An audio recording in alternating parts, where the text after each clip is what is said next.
В момента се случва революция в света на красотата. Естетичните процедури в пластична хирургия не значи да промениш кой си, а да станеш най-добрата версия на себе си. Джак, аз вече работим от известно време заедно и съм запозната горе-долу с графика ти. Лошо ми става на мене, като 60 пациента. Понякога е на мене. Да. Кажи ми обаче как почиваш и как прекараш свободното си време. Да? Събота неделя никога не работя. Това ми е загон от първия ден след като взех специализацията ми. Събота неделя никога нямам час, освен ако наистина има нещо спешно. Извънредно. Извънредно, точно така. А как се забавляваш? Знаеш ли, че се носи слух, че свириш на цигулка? Само че аз това не го повярвах, между другото. Да. Свириш ли? Да, точно така. От 7 годишна възраст. А кой реши как се появи цигулката? Дядо ми ми подари цигулка, защото той имаше мерак. Да те прави музикант ли? Точно така, да. И реши, че ще свириш на цигулка. Да. Не е нещо модерно, китара, рок-н-рол, цигулка. Аз така исках, като малък, ама зор. И всъщност можеш ли да свириш на цигулка? Мога да, разбира се, даже завърших. Така ли? Да. И сега го свириш за удоволствие. От време на време, да. На децата много им харесва да им свиря. И това мисля, че ми даде някаква прецизност на пръстите, на ръката. На ръката. Да. Сега ще трябва да направиш една симфония с нашата следваща гостенка. Добре. Тя е една интересна жена с самочувствие, с хубав живот, само че иска да върнем малко времето назад. Имам едно прекрасно семейство, прекрасно внуче, работя в един прекрасен колектив и всичко това, което съм постигнала в живота си, е благодарение на моите амбиции, на следване на моите мечти. Сега остава да се случи една пълна промяна в мен. Казвам се Малина Росманова, на 53 години съм и съм от град Ябланица. Семейна съм вече 30 години. И кусур. Имам един добър съпруг и 2 деца. Дъщеря и син и едно прекрасно внуче и един добър зет. Още от далечната 87 година съм свързана с читалищата, с библиотеките. От няколко години съм секретар на читалището в Ябланица. За мен е голямо удоволствие и призвание да работя в читалището, тъй като той е институцията, която съхранява културния живот в малкия град, а и не само там. Работиме добре с самодейните състави, които дават всичко от себе си, за да бъдат на едно високо ниво. Малките танцори от детската танцова школа бяха финалисти в България Търси талант. Ябланица е един малък град, който така живеем в един нормален, спокоен живот. Никой не знае, че ще участвам в това прекрасно предаване, освен семейството ми. Сега като ме видят мен, някои ще се изненадат, някои ще гледат положително на това мое участие, някои отрицателно, но това е животът. Очаквам да ме видят променена, без да съм ги предупредила и да ми задават така интересни въпроси. Какво се е случило? Малина, заповядай. Как си? Добре дошла. Благодаря ви. Здравейте. Здравей, доктора. Сядай при нас. Ти живееш в Ябланица, Да. нали? С цялото ти семейство. Имаш 2 деца. Да. Някой от тях живее ли в София? Да, дъщеря ми живее в София. И благодарение на нея днес съм тук.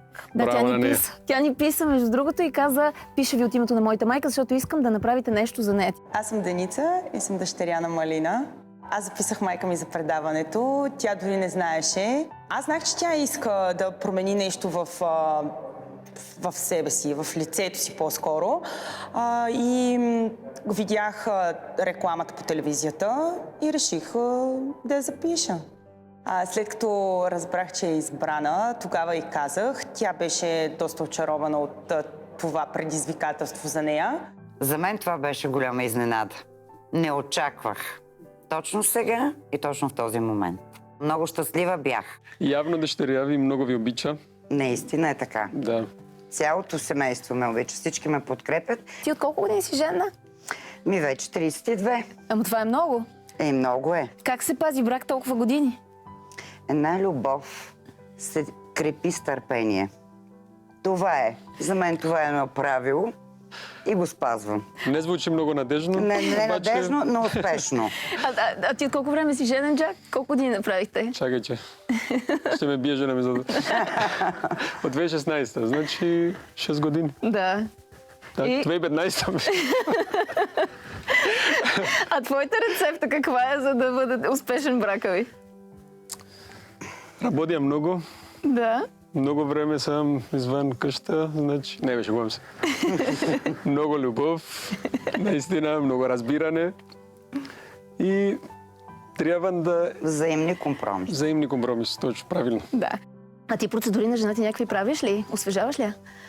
Жена ми е абсолютно натурална, естествена, нищо не бе.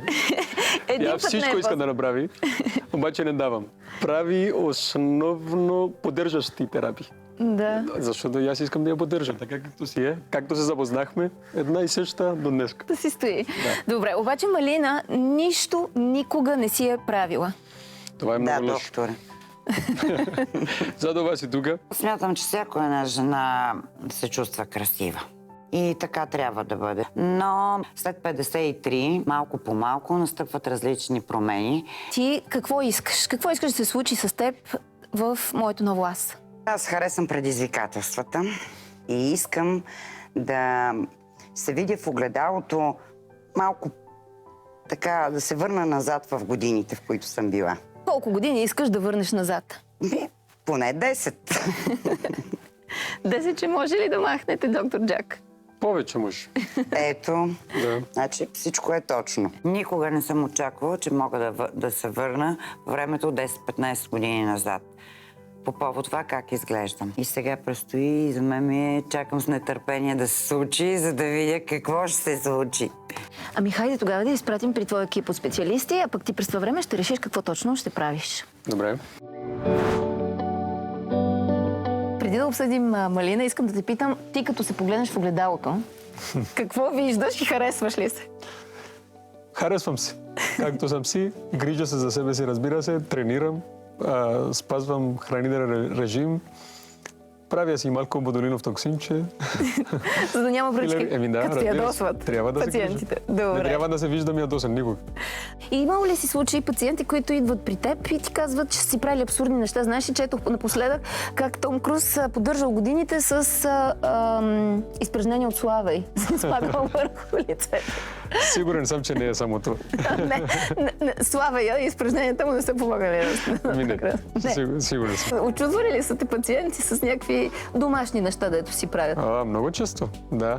Чесън, краставички, домади, какво да е, да. Някакви домашни, какво да намерят вкъщи, пробват. Да, си го Хората. слагат на Да. лицето. А някаква работа вършат ли тия там Не. краставичките, доматите? Краставици, по принцип, да, вършат. По принцип, те хидратират. За околоочната зона става. Само до там. Само до там. Кажи сега за Малина, защото тя очаква с нетърпение случките, които си предвидил. Малина има сериозен проблем с кожата си. Има увисване, има щета от слънце, има липса от обем на лицето, които тия неща трябва да се направи една комплексна терапия. Това, което ми направи впечатление, са тези бръчици малките и то не само в горната част на очите, ами в средната част на лицето. Нужно ли е задължително да направиш лифтинг на цялото лице или може да се спаси положението и без лифтинг? То, като я видиш, да, това мислиш като първия избор. Обаче, като правихме прегледа, видяхме, че има наистина много липса от обем. Трябва да се възстанови загубения обем на лицето и тогава ще видиш, че тия бръчки направо се опъват, направо се става както трябваше да бъде, без да изглежда прекалено. Даже ще изглежда абсолютно естествено. Да, обаче под очите много кожа има, която това не може да го напълниш. То не може да се напълни. Ако се напълни, ще стане наистина турбички. Да. Точно така. То трябва да се махне там излишната кожа. Затова казахме, че трябва комплексна терапия. Трябва и оперативна, и И неоперативна. неоперативно. Нека да я поканим, тя ще се зарадва да разбере. Айде. Добре, вече е решено какво ще се прави. Само първо да те питам, има ли нещо от младостта ти, което искаш и така да се върне? Кое е изпънатата ми кожа по лицето? Възрастта най-много се вижда около очите. При Малина имаше много излична кожа и на горния, а и на долния клепач. Това дава един изморен, по-старчески вид. Докторе, толкова много кожа. Толкова много кожа. то с един скрит разрез под миглите отваряме, дърпаме и се маха излишното. По същия начин ще го направим и на горния клебач. На горния клебач също има достатъчно много кожа. Да. Малина ми се облагала също, че никога не си е виждала устните. Никога не е слагала червило, никога не може да се гримира около устата. Затова решихме да правим още една оперативна намеса. За горната уста, която ви притеснява, няма да стане с филер, защото когато сложим филер, то ще се крие от вътрешна страна. Просто се прави един разрез тук точно под ноздрите и се повдига така. Обещавам ви, че ще ви харесва много. Сигурна съм. Убедена съм. В клиниката отивам първо с ясната представа какво ще се случва. Нищо не ме притеснява. Напротив, спокойна съм, напълно вярвам на всичко това, което ще се случи, в хората, които ще го направят. А какво ще ми кажете за шията ми? За шията по същия начин ще работим. По същия начин, каквото ще направим на лицето, трябва да го повтаряме и за шията. Тоест ще използваме много продукти за вас, много лънци. Има работа да се направи. Колко време ще и отнеме възстановителния период? Възстановителният период си е по-малко от седмицата. Бързо. Да, Много бързо. С тази промяна смятам, че нещата отдолу ще ги вдигнем нагоре и ще стане нещо вау. Здравей, как си? Здравей, докторе! Готова ли си? Очаквам търпение. Да, разбира се. Нещо Спокойна обяснява ли съм. ти? Да, знам всичко. Така, И ще браво. оставям във вашите ръце. Точно така. Айде. Още малко и почваме. Днес е денят на блефаропластиките. Започваме трансформация на малина. Махаме излишната кожа от горния клебач и след това отиваме на по-сериозната работа долния клебач. Ще направим лип лифт и така ще покажем червената част на устата. По-трудно е възстановяването, като се направи наведнъж, обаче възстановяването си е по-кратко, поради че имаш 2 операции наведнъж. И затова решихме при малина да го направим така. Бих искала да се погледна в огледалото и да видя един по-различен човек. Чувствам се добре. Имам малък дискомфорт с опъване на конците по лицето ми. Не го приех с някаква драма и вървя към възстановяване. Добре съм. Радвам се за това, което се случва.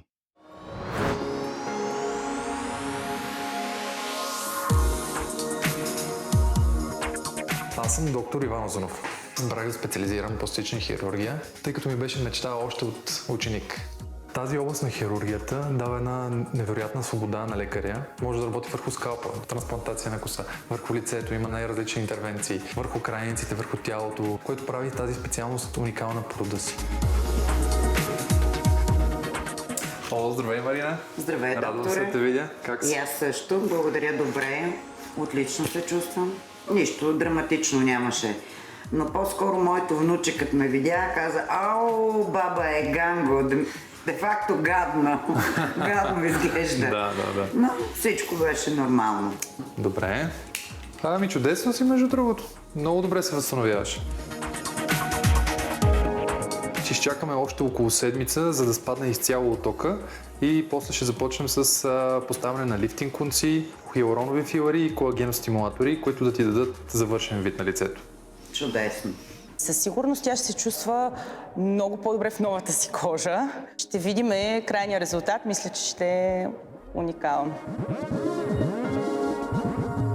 Много по-добре изглеждаш от преди. Как се чувстваш? Чудесно. Браво! Сега Ванеса вече няма да каже: "Баба е гадна." Няма. Ами ще се зарадва и тя, Със като те сигурност. види. Благодарение на тебе, Благодарение Дени. и на докторите. И на докторите, разбира се.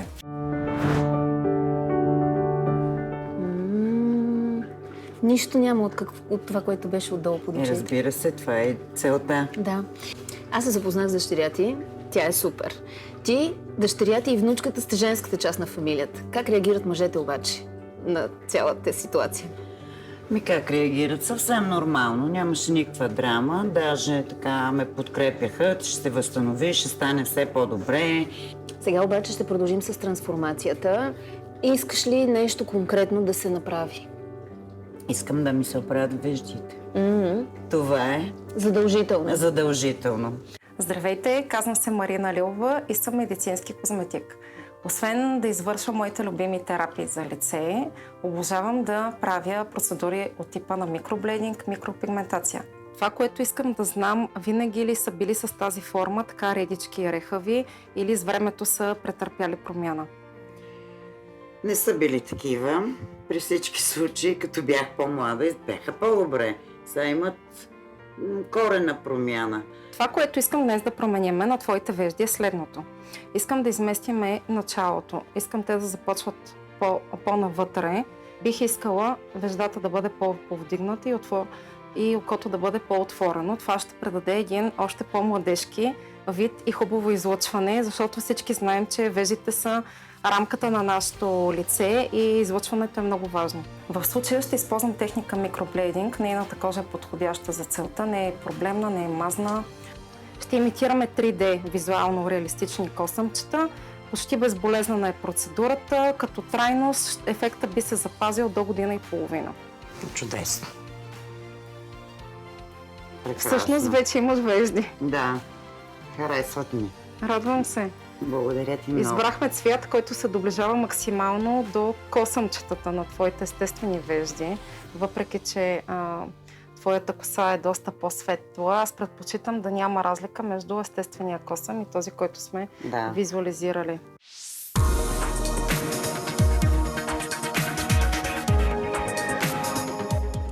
Аз съм доктор Марина Христова и вече 4 години съм част от екипа на Белисимо Клиник. Специализирам анестезиология, интензивно лечение и реанимация. Това е специалност, която намирам за доста тежка, особено за жена. Понякога дори мога да кажа, че се борим с смъртта.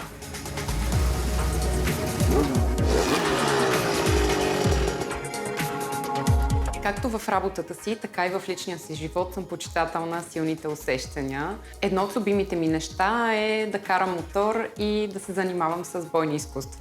Практикувала съм таеквондо, кикбокс, в момента муай-тай. Всеки от нас търси своят баланс в живота. Аз съм го намерила с работата ми в сферата на естетиката.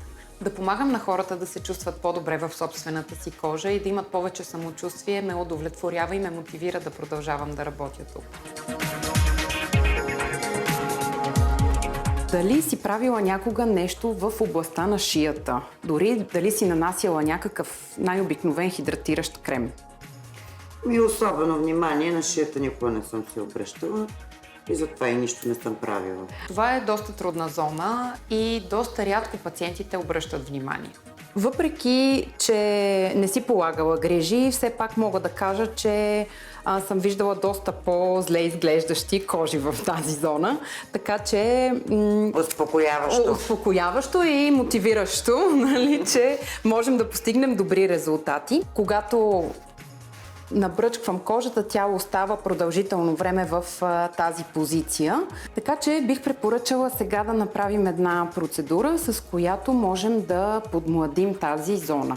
Днес ще поставим Radiesse филър, който е филър, който съдържа калциев хидроксиапатит, а не хилуронова киселина.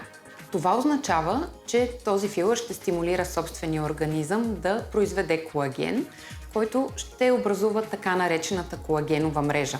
И така, отвътре навън, кожата ще изглежда доста по-млада, по-свежа.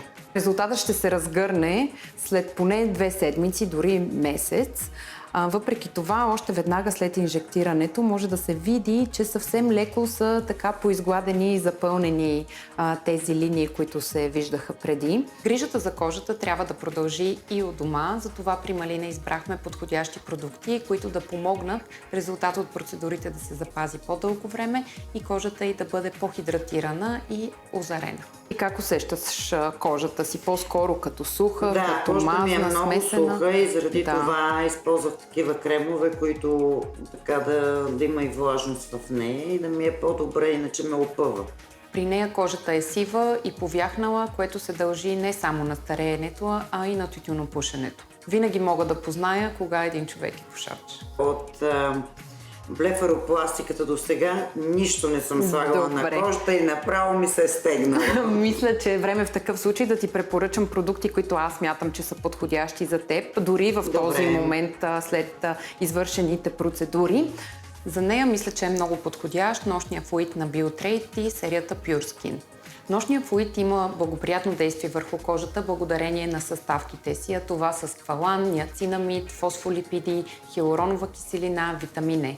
Ниацинамида има противовъзпалително действие и може да помогне точно в този момент за заздравяване на кожната бариера, а сквалана, например, има антиоксидантно действие. За нея е много подходящ и озаряващия тоник, който се използва като бустер в процеса на подмладяване.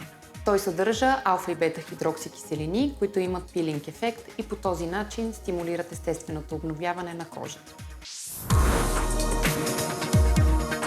Ще влезем от тук с лифтинг конците. Това ще ни е точката за влизане, като пътя ще бъде ето този.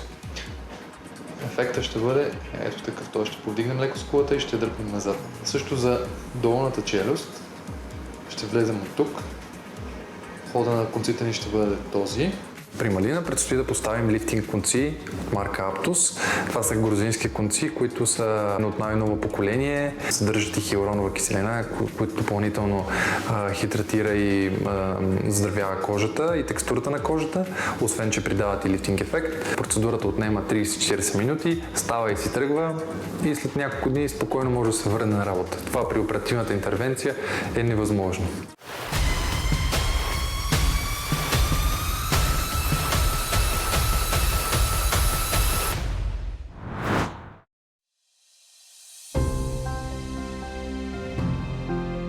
Вървейки към огледалото, представям си какъв ли ще е образа ми, как ще изглежда. Нямам търпение да я видя вече като е минало всичко, в новото й лице и доста по-хубава. Това, че дъщеря я записа в моето ново аз, беше най-големия подарък, който можеше да й направи. Тя е един позитивен човек, който е получил това, което заслужава. Вау! Преди виждах в огледалото едно лице, което беше състарено. Имаше бръчки, увиснала кожа тук-там. Всичко това изчезна, като с магическа пръчка. Както искаше, тя е подмладена, обаче не се вижда точно какво е направено. Това е нашия цел винаги. Сега виждам ни хубаво отворени очи, една променена уста и една жена с самочувствие и още по-щастлива от преди.